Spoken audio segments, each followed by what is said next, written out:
Bácខ្ញុំបាទសូមជម្រាបសួរពុកម៉ែមីងទាំងអស់គ្នាបាទនៅក្នុងថ្ងៃនេះពុកម៉ែមីងគឺខ្ញុំបាទមានសបិនខ្លីមួយចែកជូនទៅកាន់ពុកម៉ែមីងដែរហើយថ្ងៃនេះគឺថ្ងៃទី12ហើយបាំងតែមួយថ្ងៃទៀតយើងដល់ថ្ងៃ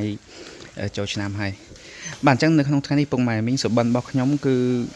បាទវាមិនវែងទេសាច់រឿងតែមួយទេបាទគឺខ្ញុំទៅរបៀបថានៅកន្លែងធ្វើការនឹងអីអញ្ចឹងទៅបាទប៉ុន្តែស្រាប់តែមានមនុស្សស្រីម្នាក់ប៉ុន្តែយើងមើលទៅដូចកូនសិស្សយើងឯណាហើយកូនសិស្សទូចមែនតើ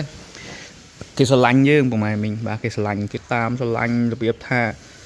ដោយសារដូចមានម៉ាក់ខ្ញុំអីមិនដឹងបើកដៃថាស្អីណាស្រឡាញ់ទៅអីអញ្ចឹងណាដល់ពេលគ្នាក៏កំពុងតាមខ្ញុំនេះអត់ទេប្រហែលមិញអត់ស្រឡាញ់ទេ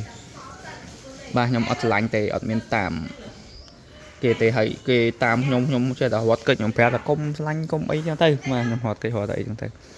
ហើយម្នាក់ហ្នឹងក៏មិនដឹងអាយុប៉ុន្មានទេពុកម៉ែមីងបាទខ្ញុំអត់ដឹងទេហើយកូនក្មេងមែនតើព្រោះក្មេងរបៀបក្មេងបឋមហ្នឹងតាមខ្ញុំមើលប៉ុន្តែនៅក្នុងចិត្តរបស់ខ្ញុំហ្នឹងគឺរបៀបថាចេះគេហ្នឹងមានគេផែដូចផែកាយណារបៀបថានៅក្នុងក្រៅហ្នឹងអត់សូវស្អាតទេប៉ុន្តែពេលថាពិតគេផែកាយមកថាពីមនុស្សស្អាតចឹងណាបាទ